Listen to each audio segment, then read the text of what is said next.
Hey everyone, this is Relics, And I'm Nagatron. and we're watching Forge's Shop Smart Shop Tank Mart versus NDP 2oo Electric Something in round 3 of the World of Tanks Classic League Season 1 on the map El Hallouf. So let's get it going. Alright, starting out here for Forge, we have 2 E100s, 2 IS7s, 2 T54s, a T30, and then for Artillery we have a GWE, T92, and a GW Tiger.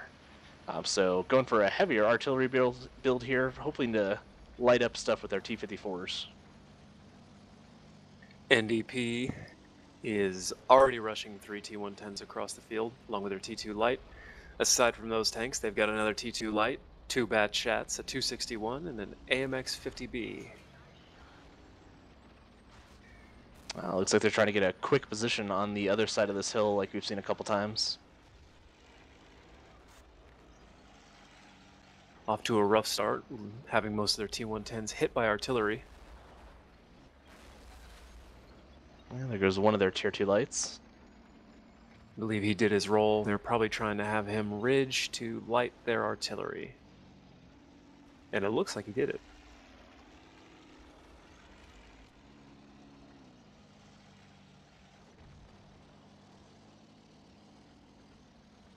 Yeah, I'm surprised we're not seeing these T110s on the other side of this. They must be pushing up the road to the right there.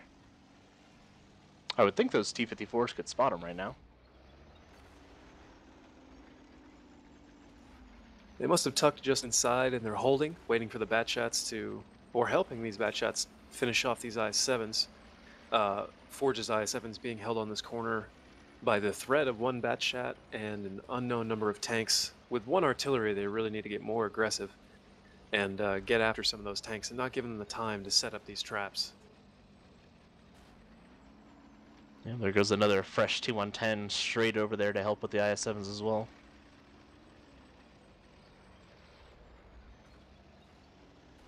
NDP is doing a good job of putting quick pressure on it. But these tanks aren't getting finished off at this point. Both of these IS-7s needed more help a long time ago. With only one artillery, they really could have afforded to push both E100s, if not the T30 as well, into there, considering the fact that all T110s ended up shifting over. Right.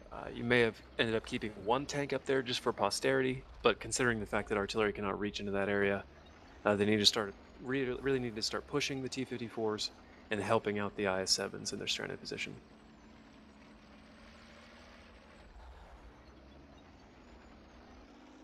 Yeah, Forge's 54s getting ready to come over the ridge there at JK5, hopefully going to catch a 261 for them.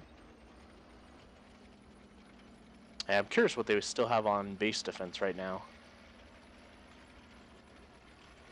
I would imagine with how well NDP knows the tournament style, they probably have their artillery all the way up in the CED1 line.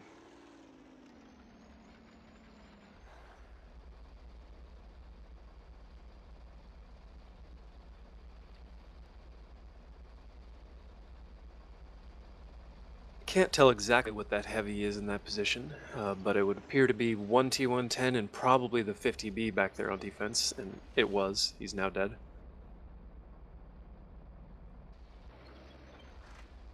As we saw before, they have 4 T110s sitting around B5 or did, at least 2 of which are less than half health.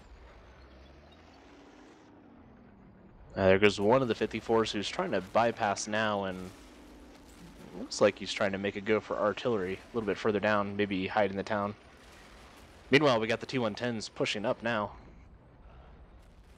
That was a very smart play by NDP right there. Driving the T2 light up, he either takes a shot from one of 3 tanks that all take 15 seconds to reload or longer, or he's able to actually get by and light artillery for their artillery to counter battery. In the meantime, their strongest T110 led off the push because he could absorb at least one shot and still be alive. So there is an excessive amount of T110s still alive up here, despite the barrage they just came into.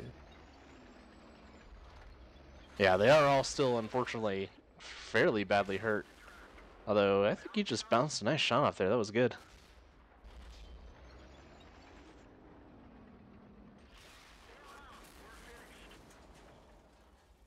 Trading tanks there. So we're in an interesting spot at this point. We have 3 artillery against 2 T-110s and 1 artillery. Both of these T-110s are very injured and right back behind that rock. Actually, one might be the defensive T-110. He must be, considering the fact that the 54s are dead. Yeah. So we've got one here at B7 behind this rock, and another one that's undoubtedly coming across the cliff area right now, trying to get up here and do some lighting of artillery for their artillery to counter battery before they make the final step into the cap area. Yeah, they're going to be 9.5 minutes left. It's looking pretty good for NDP. Yeah, they're going to have to be careful on their approach, though, with all these artillery so spread out that they might get different lines of fire on them when they come up. So they're going to have to pick their cover very well.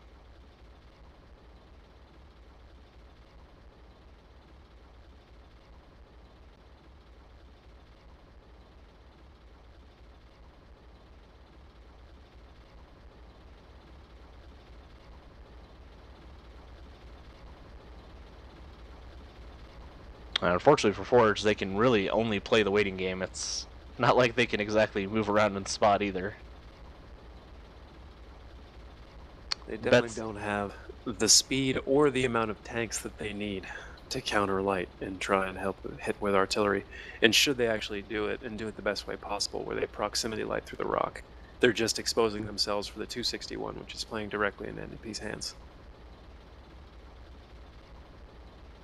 Yeah, their best hope at this point is to pull a draw for the 1 point.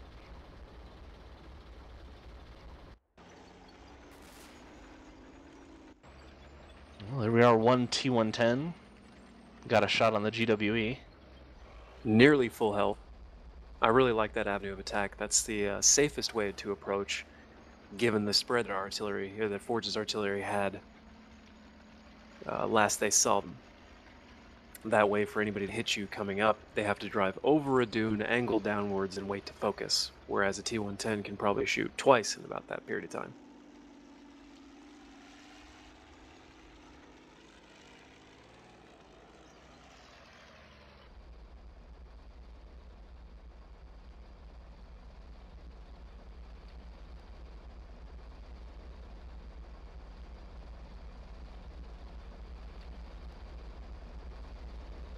NDP knows they have 7 minutes still on the clock, so they're obviously playing it slow, making sure it's safe, trying to get different angles. I wouldn't be surprised, since they know that GWE's there, if that 261 is trying to get a good angle to just splash him out. Although, doesn't have a good splash on the 261s, so he's going to have to get pretty dang close.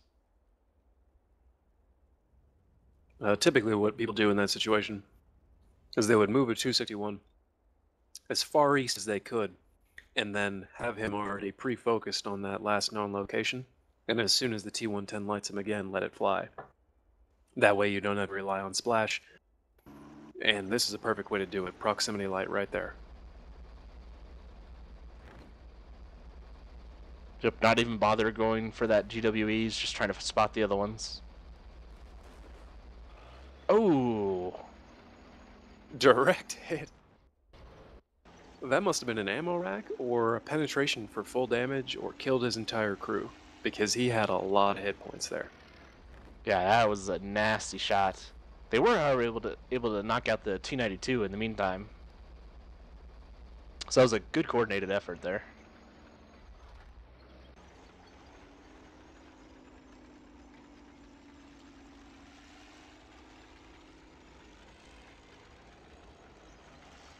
In the meantime, Forge's GW Tiger seems to be adjusting further south.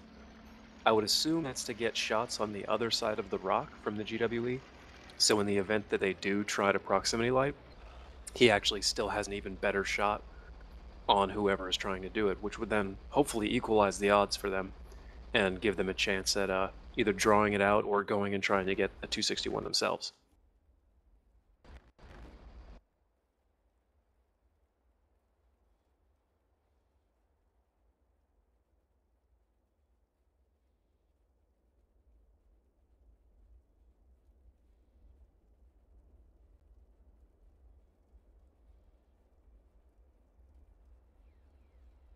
Yeah, they're both in pretty good spots to see anything coming in, unless it's coming up that direct hill there. But I imagine if they try to do another sweep pass to get that GWE, the Tiger can probably just come up around, and his hit points are low enough that it'll be a one-shot.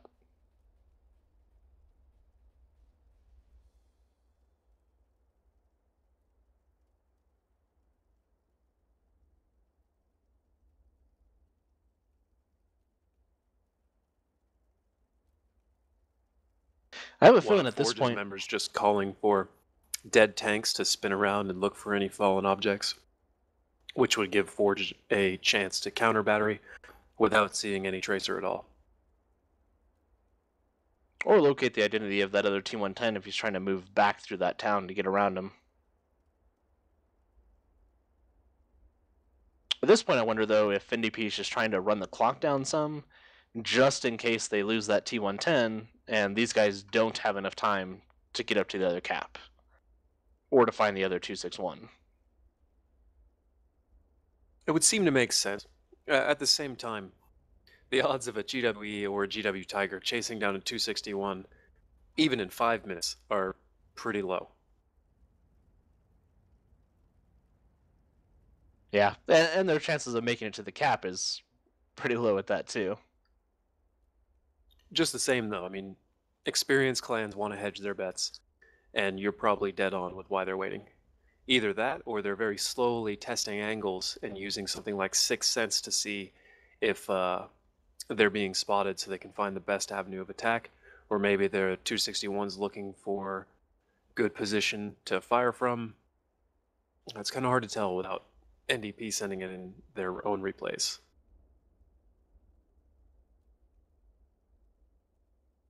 Yeah, NDP at least does have the bonus of knowing that the GWE was in that corner, and they're probably a little too afraid to move and poke, or at least that's what they're probably assuming.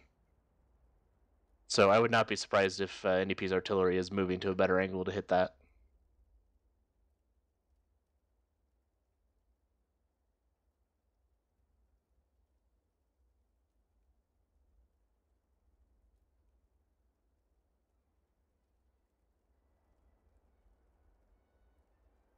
I expect when we get to the playoffs and we get big hitting teams like this, we're going to see a lot of exciting, long drawn out battles where a lot of strategic play is going to be huge on an individual player basis.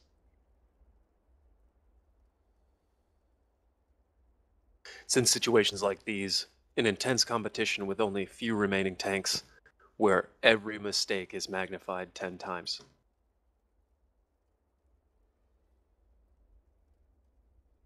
Two minutes left on the clock.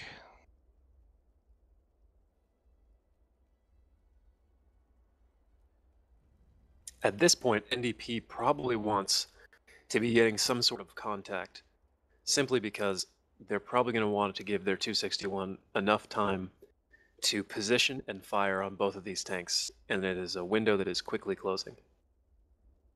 Preferably in time for them to be able to reload one shot and get a second one on one of the other tanks.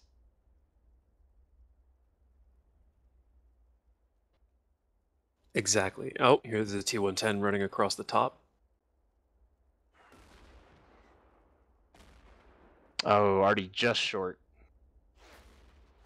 Another miss.